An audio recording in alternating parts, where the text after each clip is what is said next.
Okay. Welcome to Expacity, everyone. Thanks for joining us today. We have a really great speaker today, like we always do. And today's speaker that you've probably seen her photo and some of the things is Marta, ooh, now I always have to say it, Maspero.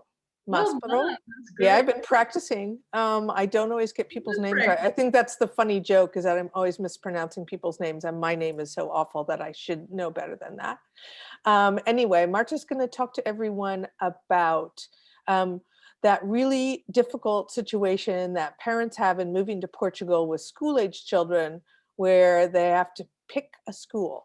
And so I will just let you know, I think you've seen a bit about Marta, that Marta is not only an expat parent who moved here, so she knows exactly what you're going through, but also she's a real estate person. So she actually has become sort of the go-to person at her agency, which is Coldwell Banker, about with families coming here. And so she hears a lot of this stuff firsthand.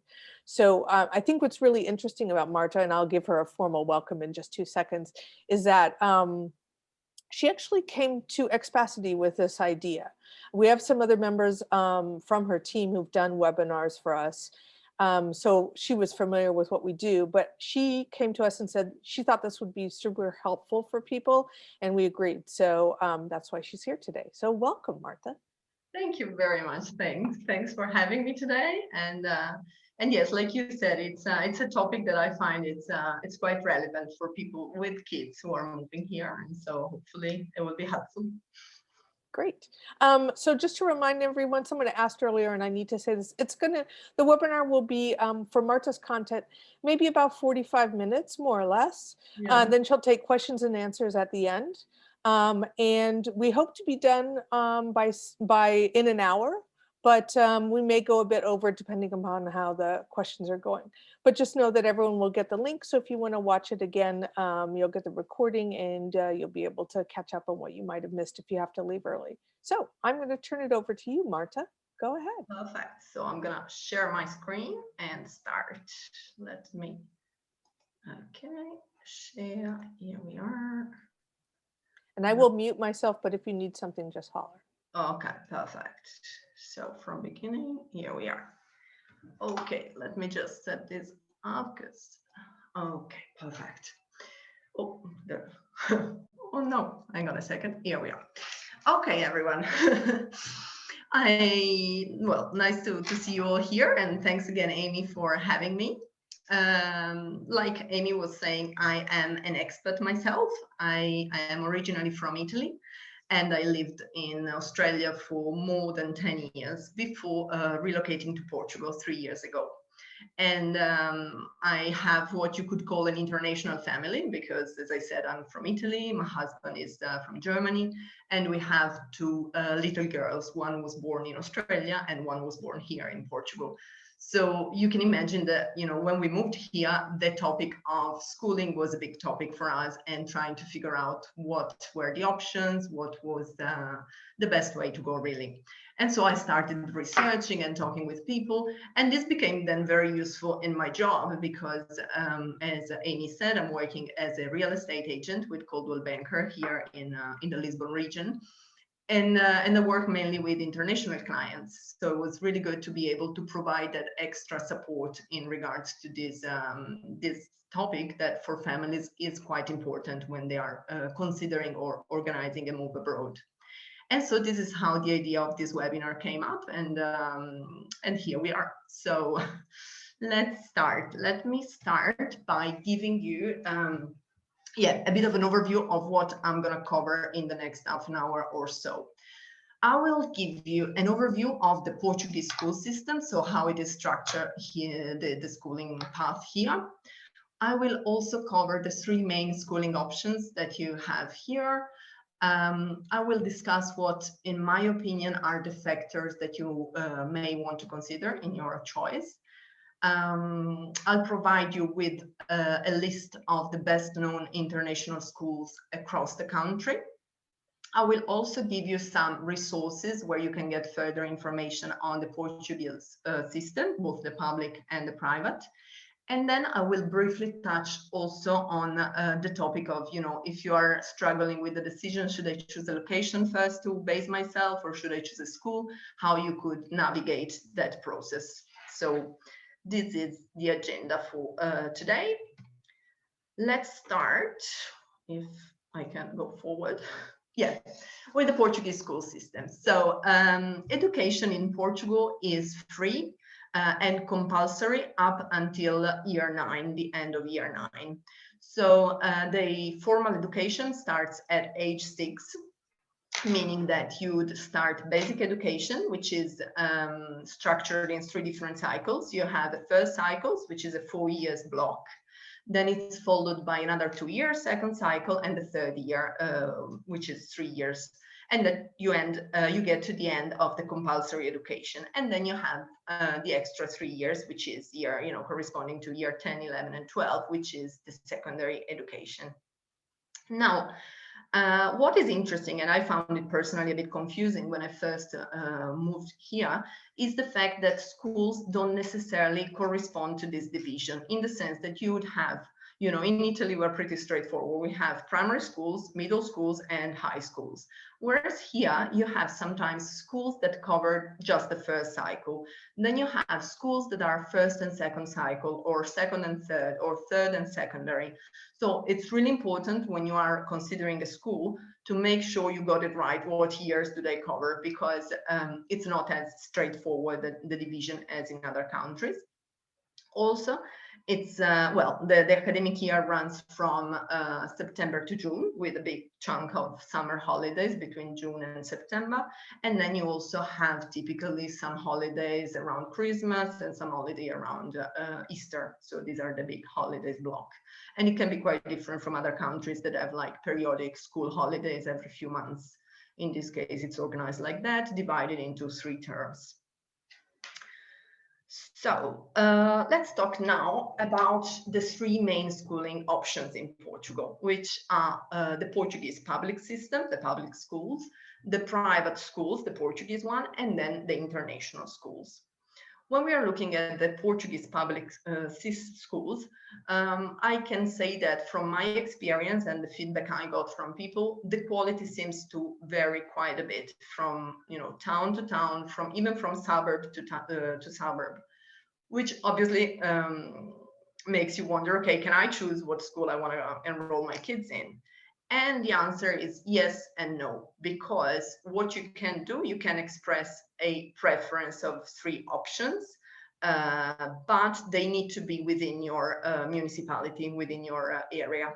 So that's something to bear in mind, and I often speak about this with my clients. If you think you're going to enroll your kids in public school, and for you it's important to know about the quality of the schools, then maybe also the choice of the location, like where you want to live, should also consider the school in the area, because you won't be able to live in one suburb and send your kids in another suburb, or at least like not as easily. You need to somehow establish residency there.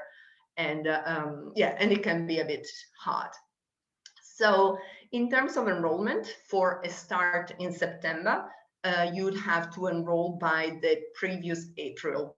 Now the deadline sometimes is beginning of April, end of April, but roughly that's the month that you're looking into enrolling.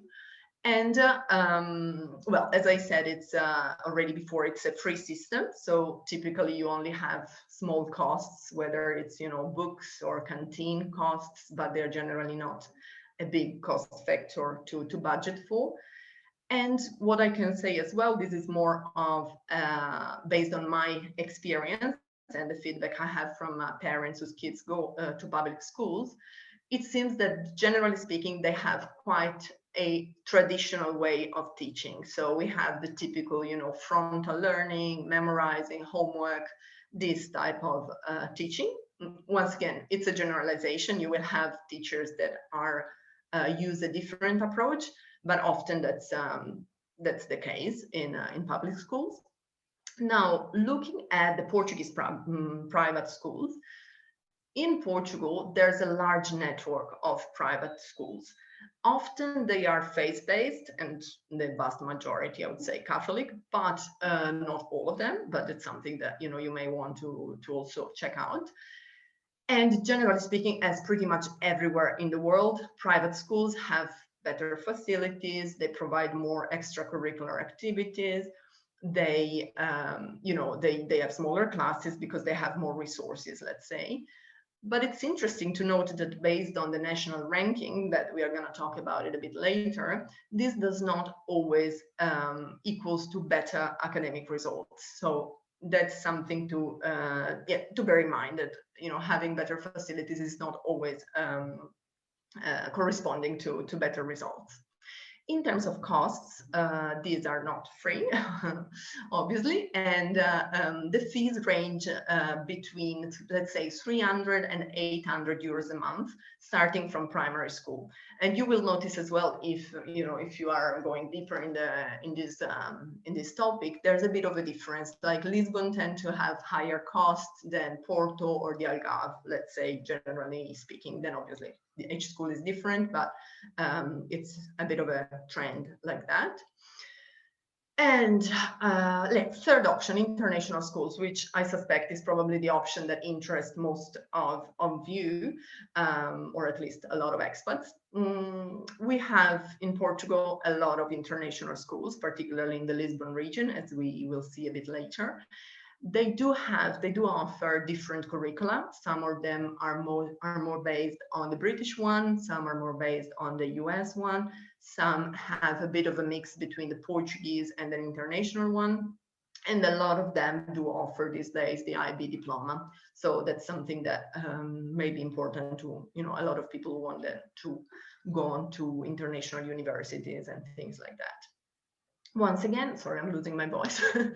Once again, in the international schools, we have smaller classes, better facilities, more extra activities, like same as for the Portuguese private schools.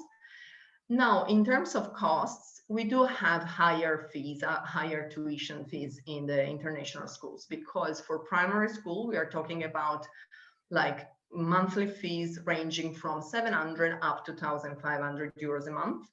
And then when we go up to secondary and high schools, it can get a bit more expensive. I think one of the top schools in Portugal reaches around 30k per year as tuition fees. So these are the numbers. There's a bit of a variety there. That's why it's important then to check each school in details.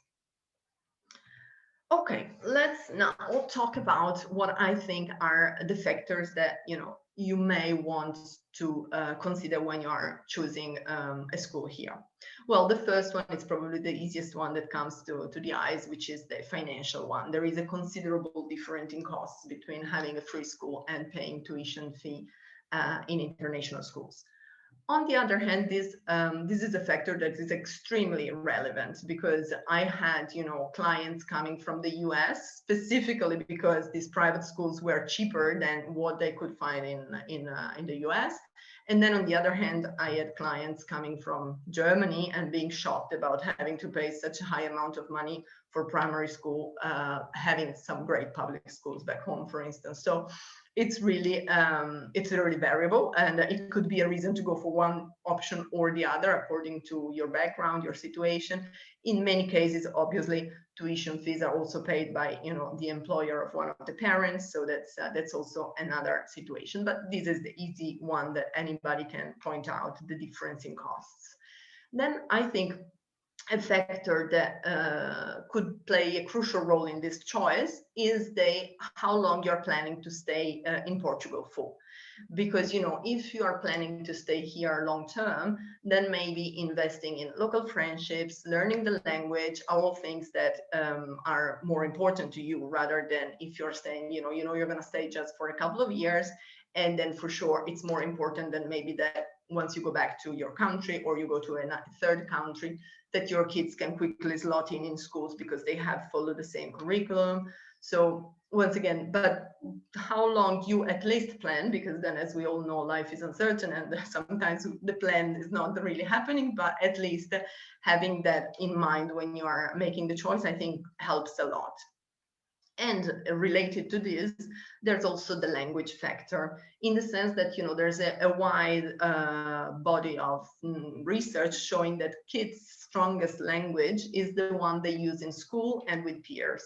So realistically, if your child is going to, let's say, Portuguese school for a bunch of years, it will become quite fluent in Portuguese. And there is even, depending on the age, there's even a chance that Portuguese will become his main language. And this is something that for some parents is absolutely wonderful, the idea of giving that opportunity to their child. But on the other hand, it can also be a bit weird if you do not, if you don't speak the language. And that's something also, not just that, but I can relate to that, because one of the options we were considering is the German school, but I do not speak German to a proper level. And one of my concerns was, how do I support my kids through homework, for instance? So definitely language does play a role in this decision. Actually, can I jump in with a question? Because somebody asked a question that was relevant right now. Yeah. Do you know that, do the international schools offer Portuguese as a second language? Is that They kind of do, a and standard thing? I will touch on it a bit later. Great, thank But you. I can already, I'm absolutely happy to already speak about that, in the sense that what happens, and that's why, as I will say later, it's very important then to, once you pre-select 2 or 3 schools, it's important to then contact them and understand exactly what they do, because a lot of the international schools, they have some, let's say, some years in which they do the teaching in English and some years in Portuguese, which is a great thing, because obviously it allows for both languages to develop at an academic level. But on the other hand, it can also be quite, a bit of a challenge for the kids. So some parents don't like that. Now, not all of them, but some of them do. And also, I will speak about it a bit later, there's a new trend in the Portuguese private schools, in which they do offer sometimes this bilingual teaching. So they are not international school per se, because the curriculum is the Portuguese one, but they do provide a mixed teaching in terms of language. Does that answer the question, Amy? Yeah. Yes, I think it does. I'm sorry, my dogs are barking, so I'm keeping myself No, on mute. Okay, so I'll expand a bit later, but that's pretty much the short version of the answer. Okay, so where was I? Yes. Another factor that I think it's important to consider is what you want in terms of social life for your kids, because obviously going to a Portuguese school, whether it's private or public, will allow for a stronger connection with the local community, whereas going to the international school often means living in a bit of a bubble. And I've got even a story about this, because at the time, this was a couple of years ago, at the time my 3-year-old daughter came back from crash, and we don't need, obviously she's going to an international crash for what I'm about to say. And she came back to me, it was summertime, and she was asking, how comes, mom, we don't have a pool, all my friends have pools at home. And that's, I think, a funny story, because it kind of reflects what often happens in the international schools, that there is a bit of a bubble going on, which I think it's something to consider. It's not a right or wrong thing, but it's absolutely true. I don't think that that question would have come up necessarily in a Portuguese school. So yes, that's a funny one. And also, very related to that, there's also the idea that if you're planning to stay long term and you go to a Portuguese schools, maybe you have the chance to have friends that will be with you from the first year of school up until the end, which I think it can be a nice thing. Whereas in the international schools, often you've got people who stick around for a couple of years and then the family moves on, and so that's something that can be a little bit distressing for the kids, having to change friends, having so often. On the other hand, for sure, they have the possibility of having like friends all over the world, which is pretty cool. So I guess, as usual, this slide is not meant to come to a conclusion, but more to raise point for reflection. I think that's the right way to put it.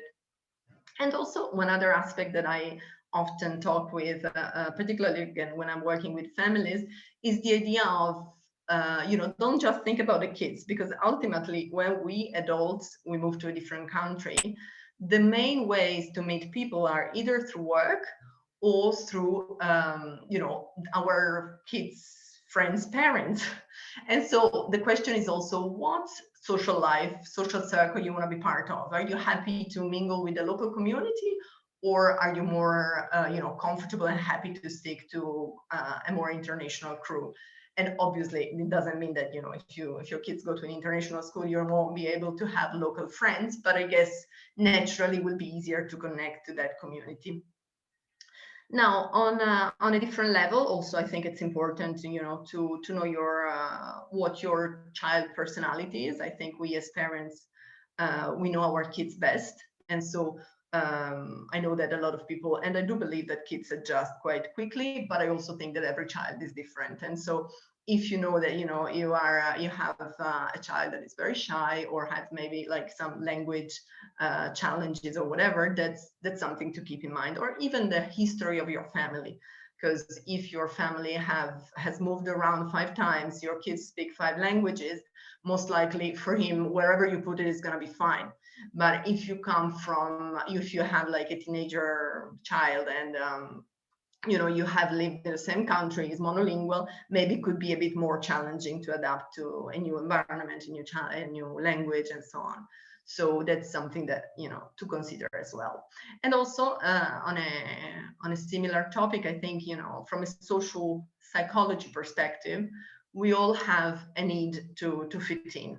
We as adults, but also our kids even more than us. And so what I mean by this is that if you're moving to an area like, where I live in Cascais, that is very, very international, I am sure that even if you enroll your kids in the public school, there'll be other foreigners, other international people. So in any case, they will not be, a very exotic creature, if you want to say.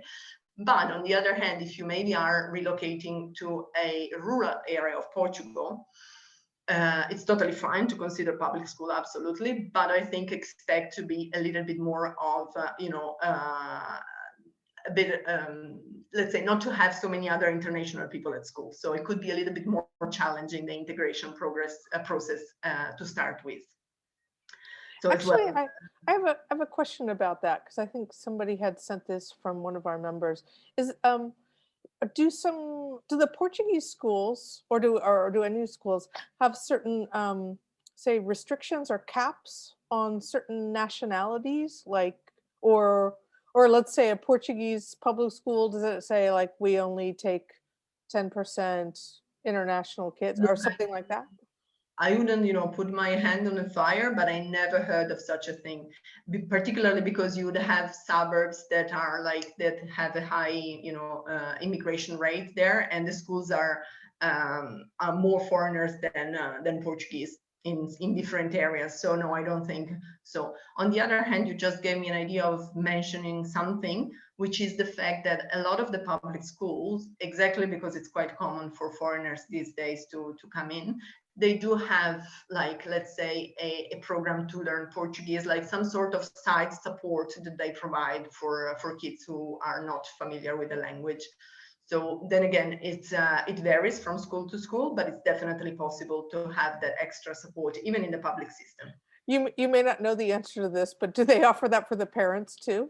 I imagine some parents are thinking No, that. although I think that, it's actually quite interesting, because having your kids going to a Portuguese school will allow you to learn the language, and that's what I'm counting on. I do speak Portuguese, but I definitely need to improve my grammar. So I'm looking forward for my kids to learn more Portuguese at school for sure. Yeah. And yeah, I want to check in because somebody just asked a question, another Marta. Does that answer your question, Marta? You just asked a question about what language support in Portuguese do public schools offer? Okay, yeah. So so good. That answers that. I just wanted to confirm. Okay, sorry I interrupted you, but it seems pertinent. Okay. So yes, no, it's great that we mentioned this already, because the last points are more, let's say, practical, in the sense that, like I was saying before, this is a bit of a generalization, but it seems to be the case. the public schools generally have more, traditional ways of teaching, less technology based teaching. A lot of the private school these days, they have, kids working on laptop and iPads already from the age of 12. That does not happen in public school, if that's something that, it's important to you. Also, if your child has special needs, naturally they will be a little bit more attended to in a private settings because of the resources that are generally higher there. Also, because like I was saying, the public schools are pretty much everywhere and you have to go to your local schools. If you go to the public schools, you are most likely not required to do much of a commuting, which is different than in the private or international system, because as many as there are, you still have most likely to do a bit of commuting. So on a practical level, that's a factor to consider if it's important to you. And also the fact that private schools provide a set of extra support in terms of, pickup services or afternoon activities or later finishing times. So particularly if both parents are working, it's definitely easier to have those extra help there, that extra help. So yeah. So I don't know, Amy, if there was any other relevant question like that.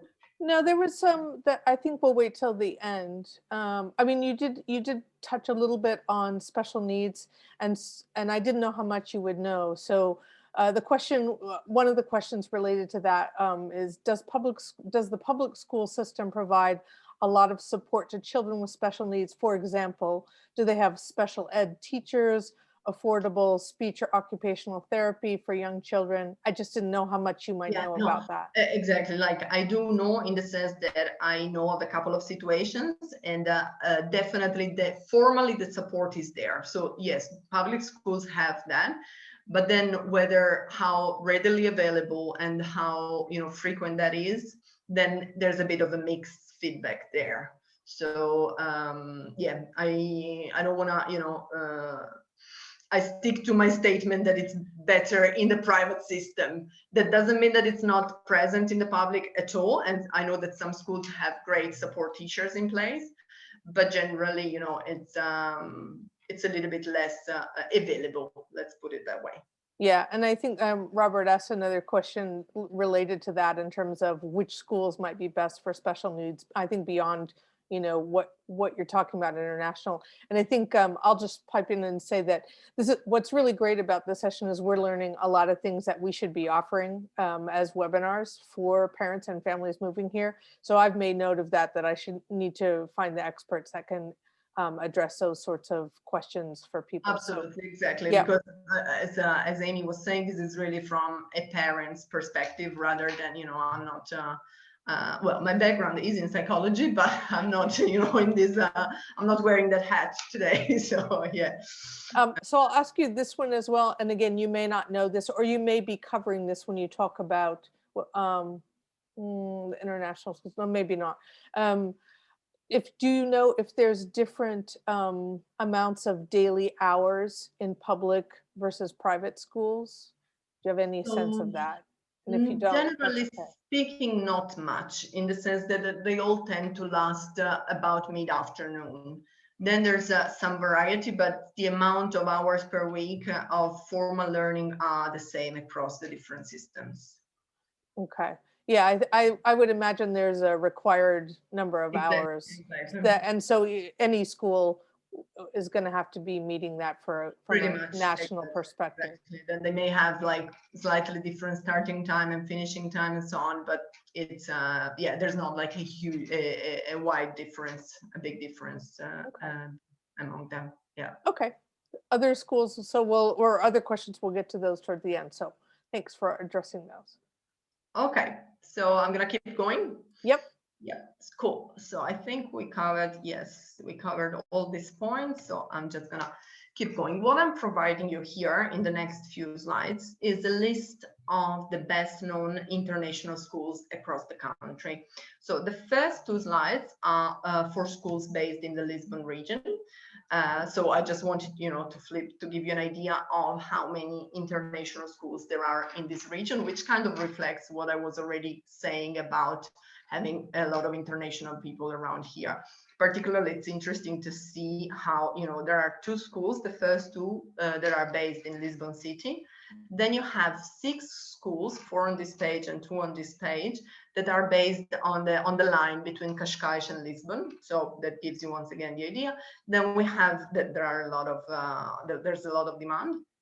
We have 3 schools in the area of Sintra, and also a couple of international good options down south. So in the area of Palmela and Azeitão, which is the area south of Lisbon across the bridge. And as you can see, I'm not going to go into details on each school because it's pretty, boring if we do that. I have included hyperlinks to the different websites, so you can always, click and then get redirected to the website of the school. But as you can see, just to give you a general overview, we have some schools that cover the old schooling, starting even from preschool, from age 3 up until the age of 18. Then we have some schools that only have the first few years. A lot of them are based on the UK, the British curriculum. Some are based on the US, like I was already saying. More and more schools are offering the IB diploma.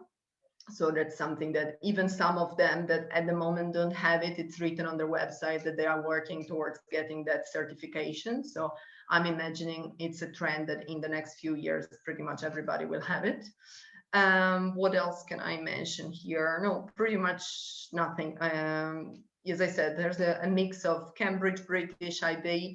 And this is the point where I was planning to talk about that fact of having schools that have a bit of a mixed curriculum, in the sense that some of the schools mix some aspects of like for instance, the famous is one of the most well-known school, the St. Julian School. They mix some aspects of the British curriculum with the Portuguese curriculum. So that's great because, first of all, well, obviously, it's interesting to mix things up, but also let's say you start there, you do the primary school there. At the end of the first cycle, you are able then, if you decide for whatever reason to slot into the public system or the private Portuguese, you would be up to scratch with the curriculum. So that's a situation that it's important to consider if some schools offer the double option, because that means that it gives you more flexibility. So whether you decide to jump from one system to the other is much easier if your school has offered that extra bit of curriculum. And typically, it's interesting how I discovered, obviously during my research, I didn't know it before, the Portuguese curriculum seems to be a little bit more developed, particularly in mathematics, than the international equivalent. So in a way, maths is more difficult than Portuguese schools. But that's a funny story I found. Okay, so as I said, I'm not going to go school by school because it gets pretty dry. But here, wait, can you go back for 1 second? I have, well, or actually, it can be. There's a question I wanted to pop in here. It can be on the next slide too. So somebody asked, just a kind of a notation on how you've written things. When it says U.S. soon to be IB or US-IB, does that mean that? Do you mean that both curriculums are used at that school? That's an interesting one, because the first one, for instance, they currently just say, okay, our curriculum is based on the US national curriculum, and the bracket soon IB, because they are getting the certification to provide in the last, I think it's 2 or 3 years anyway, the last cycle, they do soon they will be able to have because IB is not a curriculum per se, it's just an umbrella of it's called, like, it's in the international baccalaureate, so it's an international diploma, but it's not a curriculum per se. So you could have IB based on the US or IB based on the UK, but at the end of the high school, you are, your degree is recognized as an international and IB diploma, which allows you an easy entry to some international universities and so on. So in the first case, that's exactly what it means. Like at the moment, their CV is based on the US curriculum. And it's written that, I don't know if this academic year or most likely the next one, they will be able to provide the diploma at the end of the high school. And And something for folks that are on here. So we did a webinar not too long ago about the IB program specifically. So if from a parent's perspective, actually from a parent's perspective who also used to be a teacher at one of the international Yeah. schools and who's had two university age children who went through the IB program at this one particular international school. So just know that, I mean, we're working on building and fleshing out this content for you guys. But for those of you who are members, we already have that webinar on there if you haven't found it yet. Yeah. Okay. You know, I think exactly it gets quite complex, and in the sense that not complex per se, but each school has a different approach. So in this case, the best thing is to connect directly to the school and understand exactly what their curriculum covers. But generally speaking, you can see here the Oeiras International Schools offer the IB, the St. Julian's, the International Sharing School, soon the first one. So there's quite a few options there in around this area. When we are looking, and as well, yes, exactly, St. Dominic's. So yeah, there's a few of them. And as you pointed out, some of the IB are more based on the US and some are more based on the British one. Now, here, going forward, we have a list for the international schools in the Porto region. So we have two international schools in Porto City, and then we have one in Braga, which is about 50 kilometers north of Porto. And it's interesting to see how, in my opinion, like, you know, even just visually, for sure, Porto is smaller than Lisbon, but I think it also reflects the fact that only in recent years, Porto has become more and more popular for international people. Traditionally, international people were more moving to the Lisbon area, which I think justify the fact that the offer is a bit more limited in Porto, and I'm sure it will change considering how, you know, we hear, as I was saying, I work with Coldwell Banker, we have an international team, so we have colleagues in Porto, and more people are choosing Porto. So I'm suspecting this will change in the next few years. More and more international schools will pop up. And also, I have included a list of the schools in the Algarve. And once again, you can see how there's quite a few schools down there, because once again, historical Algarve has been attracting a lot of international people. And here, similarly to Lisbon, we have you know, some schools that cover the old schooling. Some are just focused on the primary school. They are spread across the whole Algarve, but there's quite a few options. It's interesting to see the prevalence of the UK-based curriculum in the Algarve as opposed to the US ones that we see more in the Lisbon region. So what I've also included, something that, you know, I briefly mentioned before, is another option, which is not really another option, is more of a subcategory, which is this one of the schools that are based on other, you know, a third country, third language type of international schools. We have option in Lisbon for German, French, and Spanish. Also in Porto, there's a French and German, and then a German and a Dutch school in the Algarve. And these are great options if, you know, like me, you are in a situation when one family member is belongs to one of these languages or culture, or even if I had a family, an Italian family moving from France. So, you know, the kids were based in France, going to a French school. So it was a great option for them to slot in the French school. And also, I have to say, it's pretty cool in terms of languages, because a lot of these schools, like, kids end up being fully trilingual, because they have the Portuguese, they have the English, and then they have this additional language. So language-wise, there's definitely, yeah, there's some value in considering one of these schools for sure. And there's a few options as well. Now, I didn't include any costs of this one, but I can say that roughly they are in line with the international schools, but sometimes a little bit cheaper. So they may not, they are like in between the Portuguese private and the international ones. But then again, it varies. Some of them are more in line with the international one, but you can, like before, you can just use these hyperlinks to then access the direct websites of each school to know more. There's a question which I just want to, it's probably not a bad thing to clarify. So someone asked, is there an English language private school? And maybe you want to go back because so like Kaisel, and I'll even ask American English or British English, but like St. Julian's is taught in English, right? Yeah, St. Julian is full in English, although they are pretty good with their Portuguese. So they have a lot Yeah. of like they have Portuguese at a good level. There are other situations. Kaisel is English, is American English because it's the American school. Yeah. No, these international schools, guys, are mainly in English. Good. Like, Okay, that's great. yeah, absolutely. Some of them are better in having Portuguese as a teaching language in some things, and so kids learn also Portuguese. But some of them are so English focused that the kids don't speak a word of Portuguese, or at least they speak that school level Portuguese, but not fluent. So the international schools have their primary teaching I thought that language was as kind English. of went without saying. No, these international schools, the main language is English fully. The only situation I was pointing out is that I know, for instance, the St. Peter schools in Palmela, I was recently chatting with a client who is enrolling their kids there. And one of the concerns is that at some point for 3 years, they do half of the day in English, half in Portuguese. And so all of a sudden she was a bit concerned that the kids would pick up quickly with that system. But I think that's one of the exception. In reality, a lot of other schools, they do all the teachings in English all the time.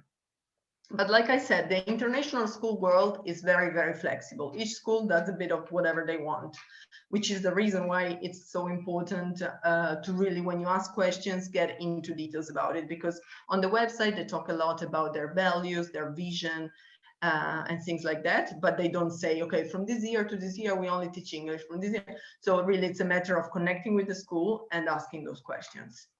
Okay, as long as we're on the language thing, I'm going, and we'll add one more language question there. Again, I'm not sure if you'll know this or not. Yeah. But the question is, so would the other language schools, meaning like the German, the French, etc., their primary teaching language, would they accept students, do you know if they would accept students that don't speak that primary teaching language and in addition provide support? So for example, can I enroll my kids in a French language school without them knowing any French at all?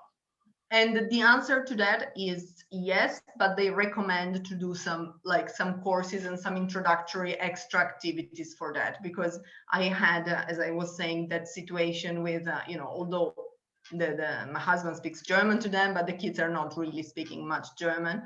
And so when I went to discuss that with the school, they were advising, okay, look, if you have an option, maybe it would be good to start the last year of preschool already with us, because it could be easier. But then when I said, okay, but if I don't want or I can't, can I still do it? And they were like, yeah, no, that's fine. We just provide an extra support. So once again, it may not happen in every school, but generally speaking, they are happy to take people in providing that extra support. Absolutely. Yeah. Great. Thank you. Okay, so then here, what I am providing you with is this link, which is just an international schools database. It's not just, it doesn't only regard Portugal, is international, but I found it that it's pretty comprehensive, gives a nice overview of schools. So that's definitely a link to keep, even if you're moving to another country, I think. And also I wanted to briefly mention another subcategory that it's becoming more and more popular, particularly here around Cascais, which is, there are all these, like, let's say they are private Portuguese schools, but they are introducing more and more English as a teaching language. So they follow the Portuguese curriculum. They are private schools, but they do some of the teaching in English. And often they also have a bit of a different orientation. There's a lot of Montessori schools coming up. There's a lot of forest schools coming up. So if you're interested in this type of, possibilities, there's definitely more and more options coming up. And also another point that I wanted to mention is that, I talked about the three areas that are the most common one for expats, which are, Lisbon, Porto, and the Algarve. But actually, there's quite a few international schools also in other options that you wouldn't expect, like Torres Vedras has an international school, Leiria, Seychelles, so areas that are traditionally not so central and, necessarily full of expats. They do have international schools. So don't think that if you're moving to rural Portugal, you won't have that option, because there are. Now, going to the public and Portuguese schools, what I included here is, first of all, a link to the official ranking of Portuguese schools. It includes both the public and the private. It's from 2019, because the 2020, due to COVID, has not been released yet. And it's based on the academic results on the national exams on year 9 and year 12. So so it's interesting because you can check if you're considering a school, you can check pretty much where it sits in terms of ranking. And what I also have included is a second link, which is giving you general considerations about those rankings. So for example, it speaks about in the first 50 schools, you have 11 public schools. So it gives you an idea, it kind of draws some conclusion from the ranking. Unfortunately, it's only available in Portuguese, but I am sure you can, with Google Translate these days, you can do anything. So hopefully it will be helpful. What I also have included is the official database that includes all Portuguese schools. So if you can just select a city that you want to know about, and all the schools, possible schools, come up. So that's pretty handy as well. And I have included the official, Portuguese government site where you can enroll in public schools and get a number and all that. So that's something to keep in case that's the way you want to go. Okay, last topic, housing versus schooling. How do I go about it? If do I choose a place to live in Portugal, or do I choose first the school and decide the location accordingly? How do I go about this? And well, there's no fixed rule in my opinion. It really depends from case to case, because in some cases, obviously, there is already a variable that is fixed. So you would have, a job that forces you to be in Lisbon, or I had clients moving from Austria, and because of surfing, they wanted to be close to a surfing location. So in this case, it's easier because you have that as a fixed variable, and then you do your research about schools around, and you pick the best one. If everything is open, one way that I often suggest, and I work with clients through this process, is the idea of, okay, pick a couple of options of locations based on, what you heard about that place, weather, proximity to the airport, lifestyle, whatever you like, the countryside, the city, and stuff like that. Then once you narrow it down to 2 or 3 locations, that's when the school research can start. And so you can kind of like, okay, see what are the options in this area, what are the options in this area, and what are the options in this area. So then the school becomes one of the factors to consider in then selecting the final location. So I think this could be a general way that I would suggest to follow if you're struggling with that, everything is open, where do I start type of thing, type of question. So yeah, that's what I would suggest. Okay, let's come to the conclusion and recommendation. Overall, I think there's a bit of a limited, information in regard to the official ranking. We only have that one, and it's based only on the academic results. It's not even updated from last year, and it's, there's no ranking based on parents or kids' satisfaction. So it's really a little bit limited, the information we can get on the quality of the Portuguese schools. On top of this, I think that really in school things change from year to year so much, depending on the teachers, depending on the headmaster, and so on. So it's quite hard to find some fixed knowledge about the quality of the schools. The suggestion that I always give, and I use it myself, is really to ask parents, connect with the local communities. These days with Facebook and all the groups is great, because questions are being posted all the times. You can read them. You can even post new questions. Like, if you had a feedback from a school of a couple of years ago, just post the question again, because you may get a different feedback now. Things may have changed. I'm not gonna, I don't wanna enter into details about it, but I was in love with the school in Cascais, and then last year things changed and the whole thing completely changed, and I could only know that because I talked with parents who are there, otherwise I wouldn't have known. So definitely ask the local community of parents. That's, in my opinion, the best way to go. Also, another thing that I would like to say is that it's never too early to, somehow involve your kids in the decision.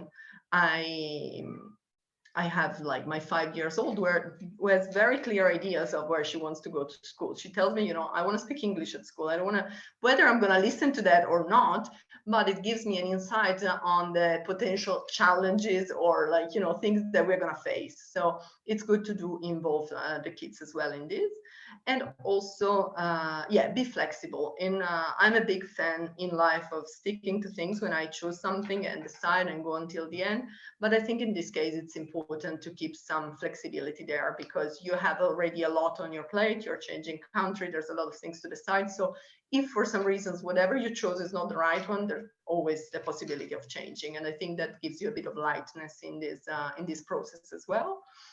Similarly, I think it's nice to, have a long-term vision. I want to have my kids to, I don't know, let's speak the language because that's an easy one, to be bilingual and this and that. But so have that long-term vision, but also be mindful of the present. If it's too much pressure, it's too complicated right now, maybe put it on the side. Or on the other hand, you can endure something in the present because you have that long-term vision. So really try to find a balance between the present variables and your vision long-term.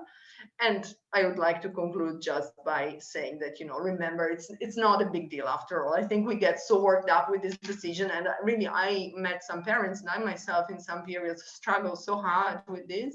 And at the end, you realize, you know what, it's exciting. Whatever is going to come is going to teach me something. It's going to be an opportunity to learn for the kids, for me. So let's just relax and enjoy this new experience. So I would like to finish with this positive note. And yes. Yeah, So there's so many things going on. Yeah, very good. This is for questions now. yeah.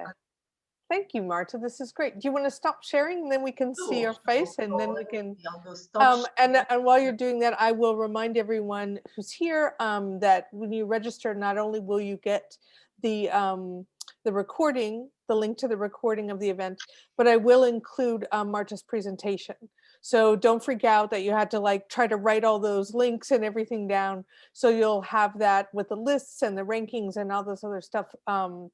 That's what we do at Expacity. And if you were a member of Expacity, Marta's presentation would be uploaded with the recording with the webinar. So it would all be there, all on the same page. So you could do, basically access the information whatever way is best for you that you like.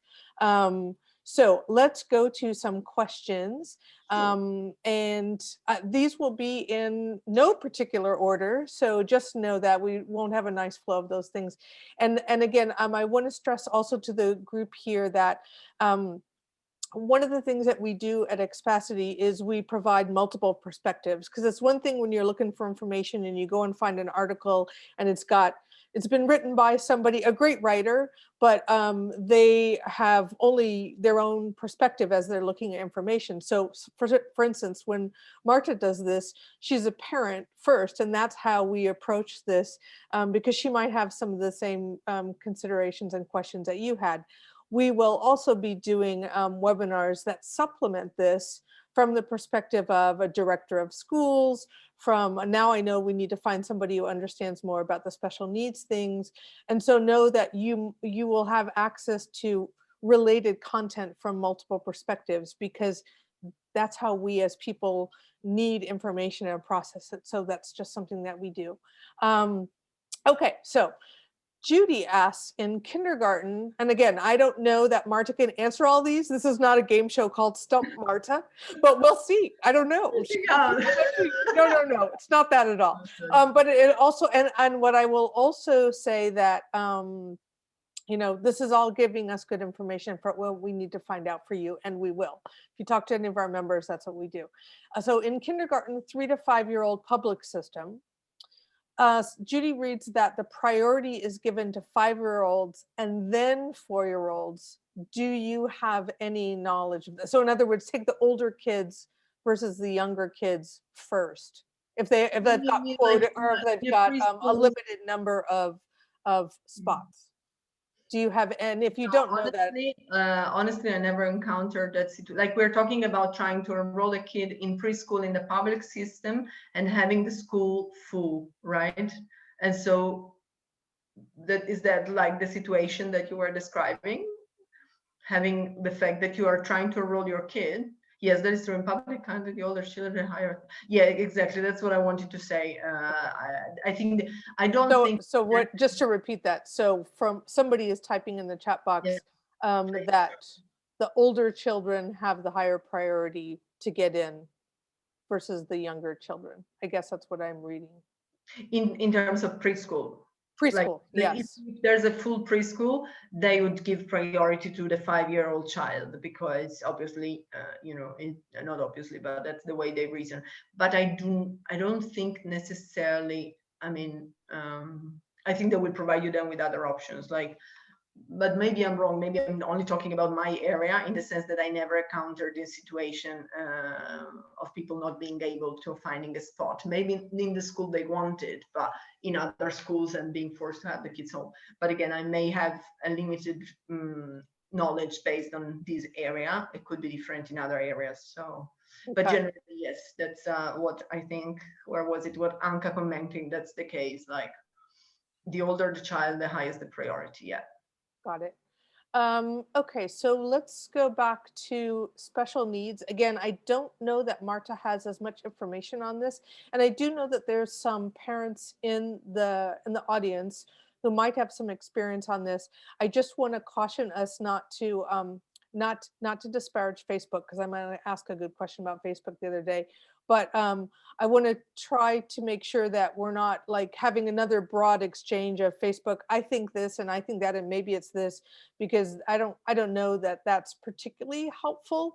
But if you have specific information or you're an expert or a professional in this, please do let me know, because I might invite you to do a webinar. So there, how's that? Okay, so here's the question on special needs. I want to go back to this. Do you know if there are notable specific schools that provide special needs? I think the answer was no. No, But no, actually, not know that there aren't, but know that you weren't sure or didn't know. I know exactly. I think it's something that you can have more of an insight when you talk with parents, in the sense that on paper they all have that extra service, but then to know how extensive and present that is, it's probably best to speak with, to if you are considering some schools, to kind of ask them, ask also the feedback of parents, because generally they would always say, like, there's no school specialized in that, if that is the question, but they all have it as an extra support available. Yeah, I'm sure that they probably are required to. And then, as you said, the question is, what are their resources? And I'm sure that that would be, somebody asked a question, and I didn't mean to discount it, but it was like, why is it so hard to find special needs programs in schools? Again, I'm not an expert. I mean, you wouldn't know the answer to this, but I would assume, I mean, we have a smaller population here. We have different resources allocated differently. Yeah, like it's a different way to allocate the resources from the, I guess, the government. And if I may say, this is based on a general consideration, even like comparing Italy, that I find is quite similar to Portugal in many ways, to Australia, which is where I lived for 10 years, and I worked as a psychologist there. So I was more involved in this realm there than I am here, really. There's a different, I don't know what country the person who asked this question is from, but if they were from Australia, I would say, yes, no, there's not the same level of attention to this that there is in Australia. So I think some countries are more, I wouldn't even call necessarily modern, but it is a little bit more of a modern trend, paying attention to this, rather than just, you have your main education, whoever catches up, whoever is a bit behind. So it's not the logic. Obviously, Portugal provides great support, as all Europe, to different types of population. But in terms of teaching, I think these resources are a little bit scarce here, as opposed to other countries. Yeah. Okay. Here's a question about sort of extracurricular stuff. or that's how I would define it. So maybe that's not right. If the child was already interested in a particular activity, such as learning a musical instrument, practicing a certain sport, do you have to choose a school with this as an after school activity? Or are there places that you can enroll your child in these other Absolutely. activities? Absolutely. There's a lot of activities that you can enroll in the afternoon, extra school. A lot of the stuff you're mentioning in private school are present, but they are pretty much all the same. Like I find that the international schools, they all offer, different, music possibilities, dancing, judo, Mandarin teaching, learning. So the offer there is pretty in line in terms of the international schools. But then you have countless options if you want to do some afternoon activities outside of school.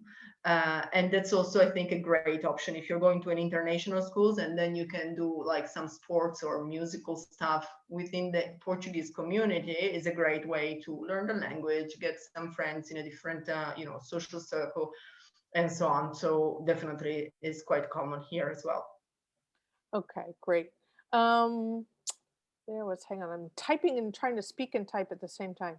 Um, so Yeah, somebody had I'm leaving asked, you I'm go not ahead. reading the chat. I'm leaving you the control of the chat. No, no, no, it's fine. I'm just trying to make sure that we get a lot of these things cover. Oh, I know one that you might be able to answer, and this we might even do a tiny bit of crowdsourcing here. You had mentioned that Facebook was, you think, your opinion that Facebook is a great way to maybe reach out and meet some of the other local parents who are already here and maybe get some of their opinions and ideas or experiences with some of these schools. Do you have a sense of any particular Facebook's groups that you value?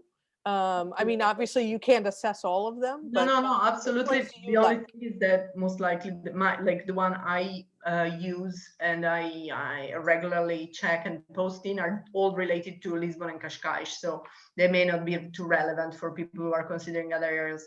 But honestly, it's so easy. Like you go in International Moms of Cascais and Estoril. That's a great one. You have plenty of things. Experts with kids in Portugal. And I am sure that a lot of people that are watching this are already part of these groups because, and if you're not, do it.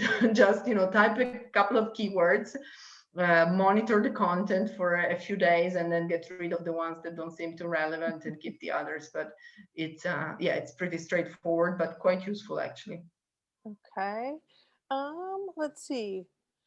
So if you, again, I'm not sure if you know the answer to this, but if you plan to stay for only 6 to 9 months in Portugal with a child, can you still put that child in school? Will So that be permitted? the in if we're talking about public school, I don't know. I don't know because I never encountered myself or with anybody of my contact that situation. So I don't want to give them misinformation. Now, from my perspective, in public school it may be a bit hard. In a private school, I think it would work because private schools can do whatever they want, and it's bad to say, but as long as you pay and they have the capacity to take you in, they would. So yes, but I really don't have a first-hand experience on this, so I don't want to give misleading information. Okay. Do you know if, or do you have any information or any knowledge from clients or anything about elite sports activities for kids? And again, this is, to me, it's sort of another webinar, which is more about Yeah, no, extracurricular programs and things I for kids. don't know. I don't. I've talked to somebody today about that, so I think it's going to be a I'm really not even cool like too webinar. sure what you mean by elite sports. We're talking about. Mm. Help me with the English here because I don't know if. In the US, and I don't know, but I'm gonna take a stab at this. So I would say something that is like the kids are beyond sort of a basic level, and they might be taking like special coaching. Okay, so we're talking not elite sports, but basically elite level, like a Yeah, that's very level. I'm checking to see if that's correct. Oh, like Division One is a US Yeah, thing. no, So but then I understand. okay. I think it's definitely, I mean, depending on the sport, if you're moving from the US, then maybe some sports that are extremely common there are not that, here the level is not as high, like you wouldn't have the first division in some sports. If you are talking about soccer, for sure, like you can Yeah. get having your kids go to the Benfica club and being trained like pro. So it really depends on the type of sport you're interested in. If you are in the area of Cascais, for instance, there's plenty of golf courses. I don't know if you're interested in golfing, you can get to high level with that. If you're interested even in horses, there's a lot of horse riding. But I'm suspecting that certain sports that particularly in other areas of the world are very common here. Okay. Maybe a bit more tricky to find at the same level, but it really depends on this. Okay, here's another great question that I don't know if you'll be able to answer. So if you were to enroll your child in a private or an international, basically a school where you have to pay, and your child doesn't adapt, can you, I'm going to read this. Can you leave without paying for the remaining months of the year? I mean, that's Look, certainly, I honestly, like, even on a practical level, if you haven't paid the whole year, because they give you different options, right? You can pay monthly in some schools, you can pay based on the trimester in other school, and you can pay the whole year up front, having a little discount in some schools. So if you pay the whole year and you want to move, I really don't think they're going to give you the money back unless, like, stated in the contract somehow. If you're paying month by month, is up to you at the end of the day. You know what I mean? Nobody will force you if you take your kid out of school to continue paying, and maybe not even expect it that, because ultimately you're paying for a service. If you're not using the service and but it's a situation. It's interesting that you mentioned that, because there's a lot of drama going on right now with the COVID and private schools, in the sense that schools are closed because of COVID and not because they want to be closed, but they have to be closed. But still, there's a lot of negotiation going on at all private schools in regards to what's fair for parents to keep paying while the school is closed, because they're not providing the service that people are paying for. And so it's interesting that you mentioned this question, because it's a question that already now at the present you can see. And so some parents are just saying, you know what, I'm not paying yet for this, I'm just going to take my kids out. Some other parents are like, well, I have no choice, because in 3 months when they reopen, I want to put my kid back there. So yes, it's but generally speaking, yes, if you disenroll your child, for sure you stop paying. Like, that makes sense. okay. Do you know if you can take A levels in the public schools? By A levels in this case, like, you mean A the levels would be in the UK. Yeah, exactly. It's the end of high school. Well, Yeah. it I depends. don't know what's I don't know how equivalent. to, because they have the A level Portuguese one at the end of their school. But if you want then to, I don't know that if this question means that after that you can go to a British university. Like, what do I mean? Or if you can sit the exam, the national British exam, is that what I mean by taking the That's what I'm taking it as, but if you want to clarify what that means, the person who asked the question, if you're still on. I would say that Exams. look, I Yeah. think there is a way, but you'd have to do some studies on the side, and then apply for to the special whoever is in charge for that, because you can always do that. You can do it with any other country, but then you need to sit the exam separately. Yeah. The And same, and there's study lots of tutoring here, and there's tutoring for all the exactly US university exams, that you cover the SATs and ACTs yeah, and all that stuff. the So stuff that were, but on a practical level, it's possible. It just requires some extra effort. yeah, tutoring is quite common here. That's what I understand. Yeah, Um, there's quite yeah. a Okay, I'm just, if for some reason I missed your question, I'm going to, don't worry, I'm not quite done. I've got a few more, but if I missed it, you can throw it in the chat box and I'll see it at the end. You might know this because of the folks in your team. I know, I don't think you really do this, but do, um, do you know if there's a growing expat community in Leiria? And before you answer that, I'm going to make a plug because we're doing a really cool webinar that I can't wait to do because I'm a data geek on who's coming to Portugal, all the different nationalities and where they are in terms of pockets and stuff. So it's more like get to know your international neighbors in Portugal. But what? So do you have any insights on the international community in Leiria? lady. Any? Look, I do not have to admit that I was only a couple of times there myself, just for, sightseeing purposes. But as I was saying, because there is an international school there, I would suspect that there is a bit of an international community as well there, because otherwise there wouldn't be a Yeah, school. to my knowledge, there is. Just, I mean, the size is more the But question, to but comment on the actual size, and also it's like they may not be right in town, but around, Portugal is fairly small at the end of the day. So even if you have to travel half an hour to go, it covers a wide area. So yeah. I think, yeah, there would be quite a few international And just for around. kicks in, do you have a sense of private schools around Setúbal? Setúbal, yes. No, Setúbal, private Portuguese. As I was saying, there's already two international options, like the one that I mentioned in Palmela. They are in the same area That's of true. Yeah. Setúbal. And there are also a lot of private schools there. And that's becoming more and more popular among international people, because what happens is that is an area that is still a little bit more traditional, a little bit less expensive than this Cascais area. And so a lot of people have discovered it in the last few years, and they are moving there, which obviously, as we were saying, like demand then stimulates the offer. Yep. Okay, I'm going to ask. So one of the folks involved tied some extensive stuff. I'm going to hope that this is. Um, I'm sure it's true. So Christopher says that there's many options for elite level sports. So Yeah, and he Christopher is lists a one of whole my bunch: soccer, colleagues, yeah, and he soccer, knows a lot tennis, about this. So yes, athletics, yeah, American football, cricket. The major metropolitan areas have the best conditions for these. All the things you mentioned: yeah, horseback riding, blah blah blah. So there's lots. He said not curling, okay, and somebody else mentioned probably not ice hockey, although there are related hockey. There's indoor football and there's like a roller hockey thing. I forget what it's called. Shame on me. I'm so sorry. I also have to apologize because somebody said, oh, there are A levels in places like Singapore. So I apologize because I only have experience living in the UK, Portugal, a little bit of Spain, and the US. So I haven't been to Asia at all in terms of living. So I apologize for that. And I'm not a parent. So this is all I'm learning from Marta as well. So that's why I have the experts here to do this. Um, I think that covers everything.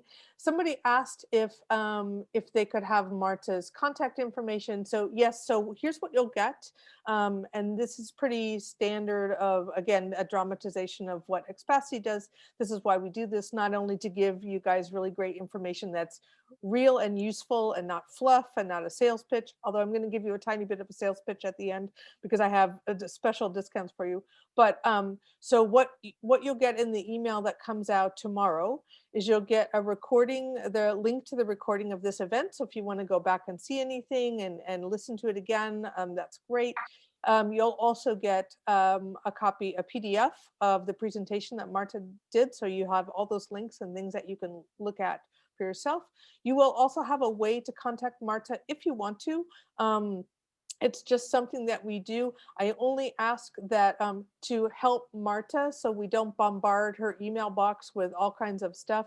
If you wouldn't mind using the contact button that's in the email, because it puts people into a queue, that helps her manage those requests and also gives you a chance to give a tiny bit more information about yourself so that, again, she can sort of triage and look at those things and get back to everyone in a timely manner. So if you wouldn't mind doing that, that would be super helpful. Oh, here was another question.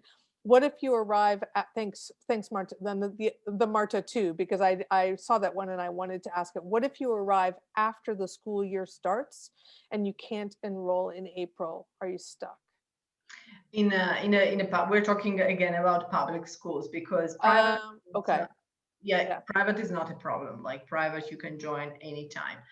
Public schools, I think it's a little bit more tricky, but to my knowledge, they would not leave your child out of school for 6 months. So definitely, maybe getting before, like, Okay. I understand year, you could still, try to arrange things before. That would be my suggestion, because I think there is a way for the child to jump in. They would not, as I said, leave him out of school for so many months, just because it needs to start halfway through the year. Great. Yeah. Okay. Wonderful. Okay. So And if that, I just, I was go ahead. scrolling as well, and I saw a Oh, couple of did you see one? comments. No, I just saw a couple of people talking about St. James and those aprendizages. And because I know those schools quite well, feel free Okay. to message me directly about those schools. Whoever, now I don't have the messages here, but whoever was after some information about those schools, I'm happy to chat more about it in private if they want to. Yeah, I'm sorry, I didn't ask those questions. I think I typed in an answer No, to no, some no, no. because I just I somehow, didn't want to open it up to then, oh, what about this school and what about because that school? familiar names, I kind of felt, okay, let me Yeah, mention. no, this is fine. I mean, and that's, I think what's really important when you see, because so your particular area, like, so let's put it this way. What are the schools that you would feel comfortable, um, that you have experience with or knowledge about? So Let's let's say end that with that. because I live in Cascais, basically the schools in Cascais are the ones that I know best. And also because my kids are still young, I'm definitely more knowledgeable in terms of preschool for these last years and primary school. So this would be the two, like if we have to narrow it down, the options that I know best about. Okay, great. And somebody apologized for bombarding with so many questions. No, that's what this is No, for. that's great. Honestly, it's No, much no, it's nicer. that was not too many questions. This was the right amount of questions. We're at about quarter after, so like I thought we were probably a bit after the hour, but that's okay. So if you want to stick around for like another 10 minutes or so, I'm going to give you the membership codes. I just wanted to let you know as well, like this is this is what Expacity is. This is what we do. I started it myself because I moved here 19 years ago. And when I moved here, there was nothing in English. And I think the internet was here. I don't know but not Google and not a whole bunch of other things. And so it was really, really hard to find information. And what I've found, as long as I've been here, is that now there's so much information that it's really hard to discern what's right, what's accurate, what's timely. And this is not anything about all the information that's already online that's free. That's great. I don't discourage anyone from being on Facebook or doing any of those things.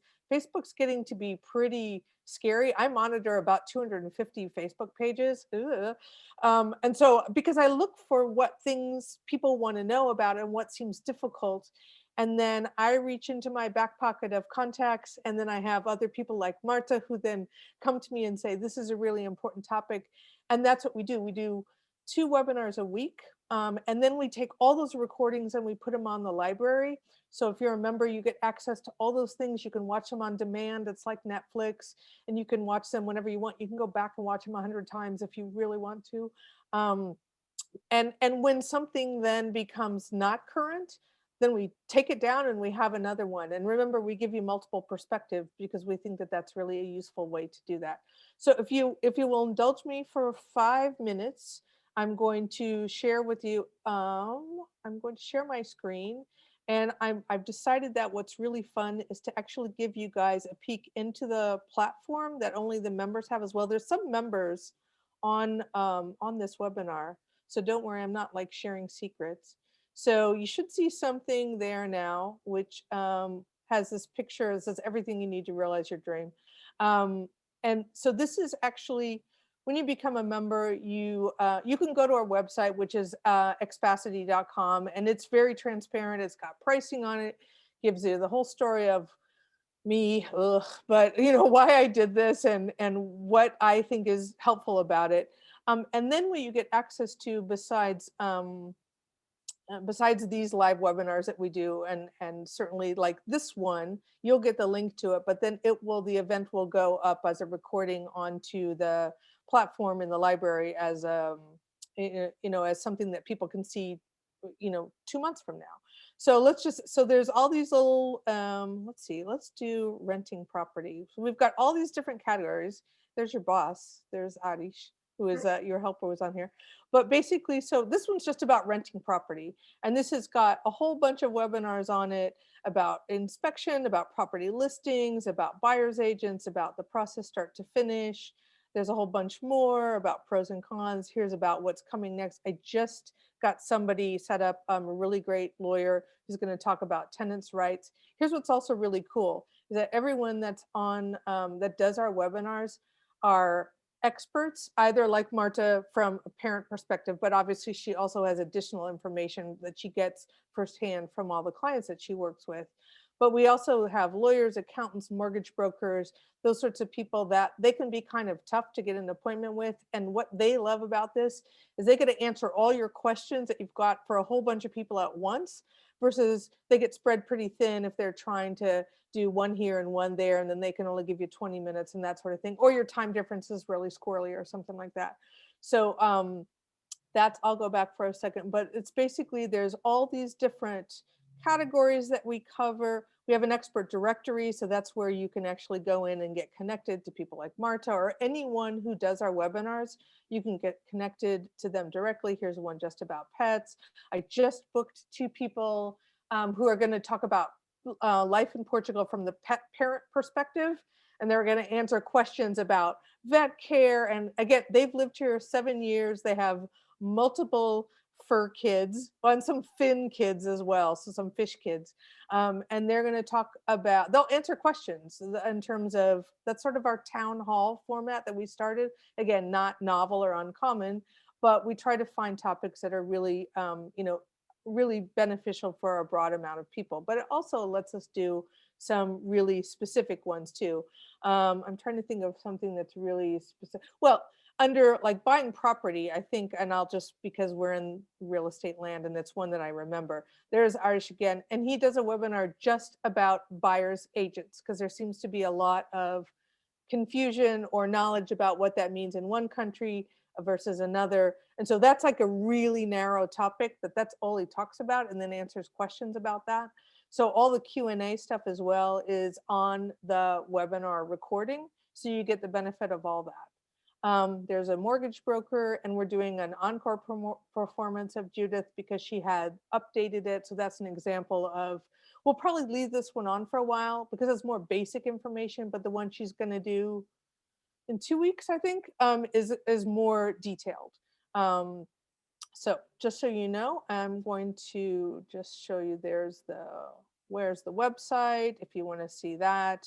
But I'm going to go back. So that's what we are. That's what we do, who we are and what we do. I'm going to stop sharing for a second, and I'm going to put in the chat box the discount codes. So let's see if I can do that. There we go. Let me pull over my little notepad here. So there's 2 things that I'm going to share with you, and you will also see this in the email that's coming. So don't, again, freak out if you don't have a pen and paper. So Danica says, can I find info on Expacity that will help me convince my company that living in Portugal year round rather than 6 months at a time will not affect my tax status in the US?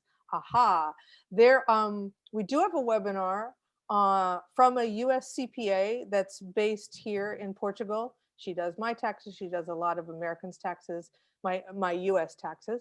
And I don't know the answer to that question. I know you're asking about it kind of tongue in cheek, but we should do one because that question comes up more than you would expect. So that is a good reminder to me that I'm going to do that.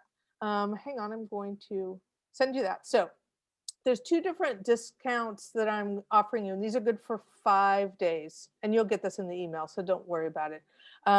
So there's the first is I'm going to actually do the second one first. I think I just typed these in this order on in my notepad. So there's what I'm calling the discover rate, because we're learning that to just join for a month, you can do that if you want. You can. It's a bit cheaper. It's 47 euros. It's not about. It is 47 euros, and we do charge in euros because we're a legitimate registered business here in Portugal. I pay my Portuguese taxes and business taxes and all that fun stuff. So and required to collect that money in euros for the business. Anyway, so this is 3 months for 99 euros. And I found, and members have told us, that it takes, you can join for a month, and I'm totally fine. You can join for a month. And again, it's like Netflix. If you decide on the 30th day of the month that you want to cancel, totally fine with me. I will be sad, but you're fine to do that. And if you can watch everything you want to watch in the library, plus join the 8 live webinars that we have going on a month, and you're good to go, good for you. That's totally cool with me. That's the flexibility that comes with joining at that rate, but it costs a bit more. So this rate works out to be, you know, about 33 euros a month. So a tiny bit cheaper, but also lets you really give you a chance to poke around, to see everything, to attend the webinars that are most relevant for you, the live ones, the town halls, and that sort of a thing, and really explore and discover what we're all about. At the end of that, if you want, you can cancel. That's cool. If you want as well, I'll be sending notifications out and giving people the option to join at whatever is our current lowest rate at the time. So I won't ever just like force you to join at a higher rate. That's not how I do things. But just know that that's part of this sort of package, that you'd have to renew at a different rate. I would give you options, not just one. I just don't know what that will be, 3 months from now. But the one that a lot of people have said, especially those who have bought this one, there's a coupon code that's MAR 100A, so March 100 annual, and that is 100 euros off the annual membership rate, which is currently, well, it's on the website. It's 470 euros a month for the standard annual rate, but you can get 100 euros off, which is basically like getting 4 months free. It's a 365-day rate. It rolls over automatically if you want to, as long as you want to be a member. If you want to stay for another year, good for you. If you, it's like I said, it's not a calendar year thing. It's 365. So whenever you join, it's a year from that. And it's one payment, and it's done and dusted. And what people have said is the people who bought this, because if you buy in US dollars or pounds, or I don't track any other big currencies right now, you know, more popular ones, but it really helped hedge their bets, because I know the currency is fluctuating really substantially. So that's something to think about. So you've got those, you'll get those in your email as well. It's been now an hour and a half, so I'm gonna let you go, because you're all parents and you have kids and people and really busy lives, much busier than mine. So know that you'll get that in the email. You get Marta's, a way to connect to Marta. You'll get the recording link. And if you have any other questions, you can always zap me an email as well. And thank you very much for being here. We really have enjoyed your questions, and you didn't stump Marta too much. Thank you, Marta, for doing this. It was really super helpful. Thanks everybody for the participation. It was great. Yeah, everyone's like got some really great, I hope you can see, I'll send you all their positive comments thanking you for all the great information. So thanks for putting it together, really helpful. Bye everyone, have a really great rest of your day wherever you are, and take care, and hope to see you soon at another free webinar, or as a member of Expacity. Portugal, exactly. Okay, and in Portugal, yeah, we'll see you here, always. Okay, thank you, take care everyone. Bye Marta. Thanks.